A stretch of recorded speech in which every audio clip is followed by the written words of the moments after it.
నమస్తే, welcome to our channel. నేను మీ ప్రియాంకారం. ఇప్పుడు ఆంధ్ర రాష్ట్రంలో ఏం జరుగుతుంది అంటే, ఇదిగో ఈ ప్రమాణాల పర్వం జరుగుతుంది అని అంటున్నారు, ఎటకారిస్తున్నారు. ఎందుకు అనే క్వశ్చన్ రేజ్ అవుతుంది. ఏంటి అంటే, ఆ రోజు కల్తీ నెయ్యి విషయంలో భూమన కరుణాకర్ రెడ్డి గారు తిరుపతి వెళ్ళి హారతి కర్పూరం ఆర్పి నేను ప్రమాణం చేస్తున్నాను, నాకు దీనికి ఎలాంటి సంబంధం లేదు, ఎలాంటి తప్పుడు పని జరగలేదు అని చెప్పేసి ఆయన చెప్పారు. పేర్ని నాని గారు అలానే ప్రమాణం చేయడం. ఇప్పుడు జోగి రమేష్ గారు గుడికెళ్ళి నాకు దీనికి ఎలాంటి సంబంధం లేదు, కల్తీ మద్యంలో కావాలన్నా నిరికిస్తున్నారు అంటూ నేను దేవుడి మీద ప్రమాణం చేస్తున్నానంటూ ప్రమాణం చేశారు. మరి ప్రజలు అడుగుతున్నారు, దేవుడి మీద వైసీపీ వాళ్ళు ప్రమాణం చేస్తున్నారు అంటే ఎవరైతే నింద మోపబడుతున్నారో వాళ్ళు ప్రమాణం చేస్తున్నారు. మరి ఎవరైతే నింద వేస్తున్నారో ఇటు కూటమి ప్రభుత్వం ఎందుకు ప్రమాణం చేయట్లేదు అని క్వశ్చన్ చేస్తున్నారు. జోగి రమేష్ గారు కూడా పవన్ కళ్యాణ్ గారిని, చంద్రబాబు నాయుడు గారిని ఇద్దరిని కూడా వచ్చి ప్రమాణం చేయండి అని చెప్పేసి అడుగుతున్నారు. మరి ఇప్పుడు కూటమి ప్రభుత్వం ఏం చేస్తుంది, ఎలాంటి డెసిషన్ తీసుకుంటుంది అనేది ఈ వీడియోలో తెలుసుకుందాం. దీని గురించి మనతో మాట్లాడడానికి senior political analyst Appasani Rajesh గారు ఉన్నారు. ఆయనతో మాట్లాడదాం. నమస్కారం సార్. నమస్కారం సార్. ఏదైనా సరే కూటమి ప్రభుత్వం వైఎస్ఆర్సీపీ మీద ఏదైనా నింద వేస్తే భూమన కరుణాకర్ రెడ్డి గారు కావచ్చు, లేదంటే ఇప్పుడు పేర్ని నాని గారు, జోగి రమేష్ గారు, వీళ్ళంతా గుళ్ళకెళ్ళి ప్రమాణాలు చేస్తున్నారు. అయితే జనాలు ఏమంటున్నారంటే, నింద వేస్తున్నారో, ఎవరైతే నింద మోపబడుతున్నారో వాళ్ళు ప్రమాణం చేస్తున్నారు, వేస్తున్న వాళ్ళు ఎందుకు వెళ్ళి ప్రమాణం చేయట్లేదు అంటే ఇవన్నీ అబద్ధాలా అనే క్వశ్చన్ రేజ్ అవుతుంది సార్. దీనికి మీరేమంటారు? అంటే ఒకటి, మేము నిజాతీ పరులము అని చెప్పని చూపించుకోవటానికి ఆలయాల దగ్గరికి వెళ్ళి ప్రమాణాలు చేయటం అనేది ఒక అంశం.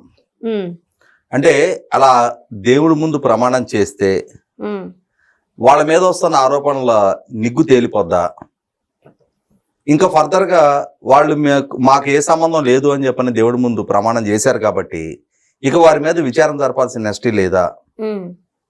ఎందుకంటే మనకి భారతదేశంలో ఉన్న ఇండియన్ పీనల్ కోడ్ కానీ, లేదంటే ఇప్పుడు బిఎన్ఎస్ అంటారు, భారతీయ న్యాయ సంహిత అని చెప్పని కొత్తగా వచ్చిన చట్టాలు, వీటి పరిధిలో కేసులు విచారణ జరుగుతాయి. అంతేగాని ఆలయాల ముందు లేదు ఇంకెక్కడైనా ఎవరి నమ్మకం ప్రకారం వారు ఆరాధించే ప్రార్థనా మందిరాల దగ్గర ప్రమాణాలు చేయటం ద్వారా నిజాయితీ నిగ్గుదేయటం అనేది మనకి అమల్లో ఉన్న చట్టం కాదు అది. ఇప్పుడు మనకి కొన్ని దేశాల్లో ముస్లిం పర్సన్ల షరియత్ అంటారు, ఆ షరియత్ చట్టం ప్రకారం వాళ్ళు శిక్షలు విధిస్తారు. అక్కడ అమల్లో ఉన్న చట్టం అది. ఇక్కడ అమల్లో ఉన్నది పీనల్ కోడ్ లేదంటే బిఎన్ఎస్. అంతేగాని ఇక్కడ ఆలయాల దగ్గర ప్రమాణ స్వీకారం చేసిన మాత్రాన కాకుండా ఏంటంటే మేం చేసిన ప్రమాణం చూడండి అని చెప్పని సమాజంలో వాళ్ళు కొంత వాళ్ళ పరువు కాపాడుకోవడానికి అది పనికి రావచ్చు. అయితే ఇక్కడ గమనించుకోవాల్సింది ఏంటంటే, మరి వీళ్ళందరూ కూడా 2024 జూన్ 4 ఎన్నికల్లో ఓడించబడేదాకా అధికారంలో ఉన్నారు కదా. అలా అధికారంలో కొనసాగినాడు వీళ్ళు కూడా చాలా కేసులు విచారణ చేయించారు, చాలా మందిని అరెస్టులు చేయించారు, చాలా మంది మీద కేసు నమోదు చేయించారు. మరి 5 సంవత్సరాల అంటే ఇప్పుడు మనం ఇంకా రాజకీయ ప్రత్యర్థుల గురించి మాట్లాడుకుంటున్నాం, కానీ వీళ్ళ డే టు డే అఫైర్స్ లో పోలీస్ డిపార్ట్మెంట్ 5 సంవత్సరాల టెన్యూర్లో కొన్ని లక్షల కేసులు నమోదు చేసి ఉంటది కదా. మరి వాళ్ళందరి మీద కేసులు నమోదు చేయడం ఎందుకు? వారి మీద దొంగతనము, ల్యాండ్ గ్రాబింగు, ఇంకోటి ఈవిటీజింగు, వరకట్నం కేసులో, మోసం కేసులో, దాడులు దౌర్జన్యాల కేసులో ఏదైనా ఒక ఆరోపణలు ఒకరి మీద వచ్చినప్పుడు, ఒకరు మేము బాధితులము మాకు న్యాయం చేయండి అని చెప్పిన పోలీస్ డిపార్ట్మెంట్ అప్రోచ్ అయినప్పుడు వాళ్ళందరినీ సమీపంలో ఉన్న ఆలయాలకు పిలిచి నువ్వు తప్పు చేసావా చేయలేదా, నువ్వు చేయలేదు అంటే నువ్వు ప్రమాణం చేయి, వీడే చేసాడు అని అంటే నువ్వు ప్రమాణం చేయి అని చెప్పి నీ కంప్లైంట్ ఇచ్చిన వాళ్ళ చేత ప్రమాణాలు చేయించలేదే. ఇప్పుడు ఈ కొత్త సాంప్రదాయాలు ఎందుకు తీసుకొస్తా ఉన్నారు? ఇవాళ దేవుడి దగ్గరికి వెళ్ళి పొర్లు దండాలు పెట్టి సాష్టాంగ నమస్కారాలు చేసి, లేదు ఆలయాల చుట్టూ అంగాంగ ప్రదక్షిణం చేసిన మాత్రాన మీ నిజాయితీ చిత్తశుద్ధి తేడతెల్లం కావు.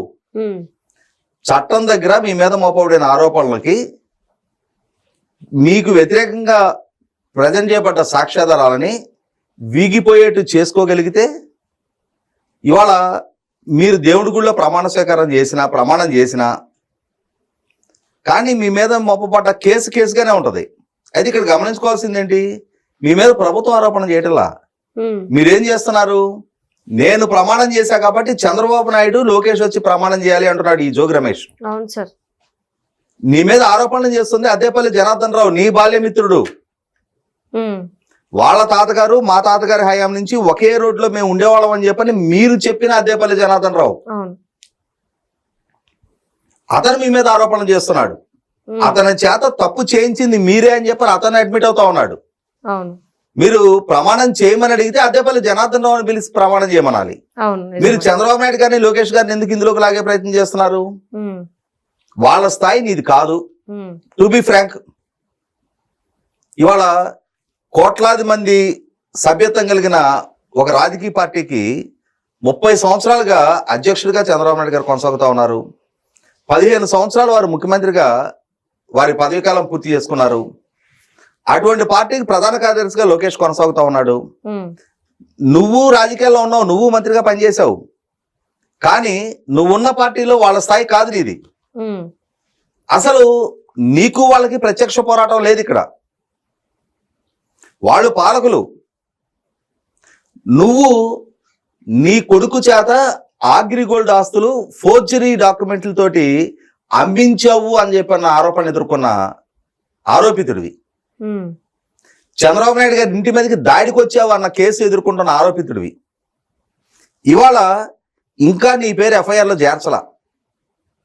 చేర్చక ముందే ఆ కేసులో అక్యూజ్డ్గా ఉండి అరెస్ట్ అయ్యి వాంగ్మూలం నమోదు చేస్తున్న జనార్దన్ రావు 1కి 4 సార్లు నా చేత ఈ కుట్ర కోణాన్ని అమలు చేయించింది జోగి రమేష్ అని చెప్పని చెప్తున్న నేపథ్యంలో వెన్నులో వణుకు మొదలయ్యి ఇవాళ ఆ వణుకు ప్రజల ముందు కనిపించకుండా ఉండటం కోసం మేకపోతు గాంభీర్యాన్ని ప్రదర్శిస్తా ఇవాళ ఆలయాల దగ్గరికి వెళ్ళి ప్రమాణ స్వీకారం చేస్తున్నావు, ప్రమాణాలు చేస్తూ ఉన్నావు. ఇక్కడ ఇంకొక అంశం నేను కూడా, ఎందుకంటే వాళ్ళు ఇంకొక సవాల్ విసురుతున్నారు.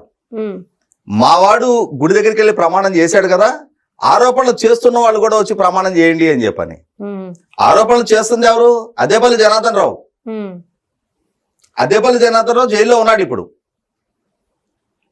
చంద్రబాబు నాయుడు గారు లోకేష్ గారు మీ మీద ఆరోపణలు చేయలే.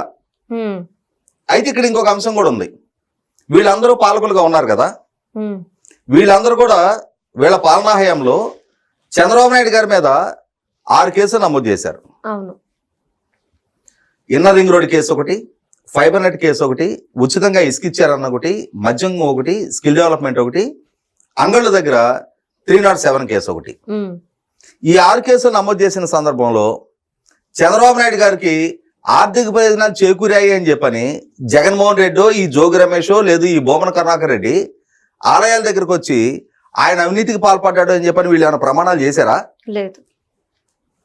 ఈరోజు మీ మీద వస్తున్న ఆరోపణలకి ప్రభుత్వంలో ఉన్న వాళ్ళని వచ్చి ప్రమాణాలు చేయమని చెప్పని మీరెందుకు ఆహ్వానిస్తా ఉన్నారు? మీరెలా నిర్దేశిస్తా ఉన్నారు? 350 కోట్ల రూపాయల ఈఎస్ఐ మందుల కొనుగోళ్లలో అవినీతికి పాల్పడ్డారని అచ్చెన్నాయుడు గారిని అరెస్ట్ చేశారు. సంగం డైరీలో అవినీతికి పాల్పడ్డారు అని చెప్పని దూల్పాల నరేంద్ర గారిని అరెస్ట్ చేశారు. అచ్చెన్నాయుడు గారి నుంచి మొదలుపెట్టి జేసీ ప్రభాకర్ రెడ్డి గారి దాకా మీ రాజకీయ ప్రత్యర్థులందరినీ వరుస క్రమంలో అరెస్టులు చేసుకుంటూ వెళ్ళారు. ఒక పెద్ద చేంతాడంత లిస్టు చెప్పగలుగుతాం. మాన్సాస్ ట్రస్ట్ విషయంలో అక్రమాలకు పాల్పడుతున్నారు అని చెప్పని సంచయిత ఆయన ఒక అమ్మాయిని తీసుకొచ్చి అశోక్ గజపతిరాజు గారిని ట్రస్టీగా తప్పించి ఆ సంచయితని మాన్సాస్ ట్రస్ట్ చైర్మన్ గా మీకు మీరే నియామకం చేయించి అశోక్ గజపతిరాజు గారి మీద కూడా కేసులు నమోదు చేయించారు. కానీ హైకోర్టు క్వాష్ చేయడంతో ఆయన అరెస్ట్ నుంచి తప్పించుకోగలిగారు. అయ్యనపాత్రుడు గారిని అదుపులోకి తీసుకున్నారు. అలాగే నల్లమల్లి రామకృష్ణారెడ్డి గారు, చింతన ప్రభాకర్ గారు, కొల్లు రవీంద్ర గారు, దేవినేని ఉమా గారు, పట్టాభి, దూల్పాల నరేంద్ర గారు, మంత్రి నారాయణ గారు, ఇప్పుడు మంత్రి నారాయణ గారు, చంద్రబాబు నాయుడు గారితో సహా చల్లాబాబు గారితో పాటు ఇంకొక 700 మందిని, ఇప్పుడు మంత్రిగా ఉన్న రాంప్రసాద్ రెడ్డి గారిని, బీటెక్ రవి గారిని, జేసీ ప్రభాకర్ రెడ్డి గారిని, వాళ్ళ కొడుకు ఇప్పుడు ఎమ్మెల్యేగా ఉన్న అస్మిత్ రెడ్డిని, భూమా అఖిలప్రియని, బీసీ జనార్దన్ రెడ్డి గారిని ఇంతమందిని అరెస్టులు చేశారు కదా, ఎవరి విషయంలో మీరు ప్రమాణాలు చేశారు? ఇవాళ మీ మీద వస్తున్న ఆరోపణలకి ఏకపక్షంగా ఈ రోజు దాకా ఏ ఒక్కళ్ళని మీరు చేసినట్టు అరెస్టులు చేయలే. ఇవాళ మీ వర్షం చెప్పుకోవడానికి అవకాశం కల్పిస్తా ఉన్నారు, మీకు నోటీసులు సర్వ్ చేస్తా ఉన్నారు. కాకాని గోవర్ధన్ రెడ్డి అయినా, చెవిరెడ్డి భాస్కర్ రెడ్డి అయినా, మిథున్ రెడ్డి అయినా విచారణకు సహకరించకుండా మీ వాళ్ళు పారిపోతున్నారు. పేర్ని నానితో సహా పలాయన మంత్రం పఠించిన వాళ్లే మీరందరూ కూడా. విచారణకు సహకరించి మీ వర్షం చెప్పుకోవటానికి వెనకడిగేసి, చెప్పుకునే నిజాయితీ నిబద్ధత మీ దగ్గర లేక, చట్టాన్ని ఫేస్ చేసే ధైర్యం మీ దగ్గర లేక మీరు చట్టాన్ని నుంచి పారిపోతున్నారు. సివిల్ కోర్టు దగ్గర అంటే లోయర్ కోర్టు దగ్గర నుంచి, ట్రయల్ కోర్టు దగ్గర నుంచి మొదలుపెట్టి సుప్రీంకోర్టు వరకు మీరు ఆప్షన్స్ అన్ని వినియోగించుకుంటున్నారు. అన్ని వినియోగించుకున్న తర్వాత కాటపడి సిచ్యువేషన్ లో మీరు అరెస్ట్ అయితే, సరెండర్ అయితే, అది కూడా అన్ని అవకాశాలు వినియోగించుకున్న తర్వాత అరెస్ట్ అవుతా ఉన్నారు మీరు. కానీ మీరు పాలకులుగా ఉన్నప్పుడు ఈ ప్రక్రియ మీరు ఎక్కడా ఫాలో కాల. కాబట్టి ఈ రోజు ఈ ప్రభుత్వం అనేదో మీరు డిఫెన్స్ లో పెట్టగలము అనుకుంటే 100% కల్తీ మద్యం ఆరోపణలు జనార్దన్ రావు చేస్తున్నప్పుడు ఆ ఆరోపణలలో బలం లేదు, నేను నిజాయితీ పరుణ్ణి, జనార్దన్ రావు నేను చిన్నతనంలో ఒకే ప్రాంతంలో పెరుగుండొచ్చు, అతనికి నాకు వ్యక్తిగత సంబంధాలు ఉండుండొచ్చు, కానీ అతని వ్యాపార లావాదేవీలతో నాకు సంబంధం లేదని చెప్పని నిజాయితీ నిరూపించుకొని తీరాల్సిన బాధ్యత మీది. కానీ ఆల్రెడీ నీ నీడన పెరిగిన పాపానికి, నీ ఆదేశాలు పాటించిన పాపానికి ఉన్నత విద్యావంతుడైన కొడుకునే జైలుకి పంపించిన నేపథ్యం నీది. ఇవాళ ఎన్ని ఆలయాల ముందు పొర్లు దండాలు పెట్టినా, ఎన్ని దీపాలార్పి మొక్కుబళ్ళు మొక్కినా, ఎన్ని ప్రమాణాలు చేసినా అంతిమంగా చట్టం ముందు కేసు మెరిట్స్ ప్రాతిపదిక కేసు విచారణ జరుగుద్దనే కామన్ సెన్స్ లేని వ్యక్తులు ఈరోజు సమాజంలో నాయకులుగా చలామణి కావటం ఆంధ్రప్రదేశ్ రాష్ట్ర ప్రజలు చేసుకున్న దౌర్భాగ్యం.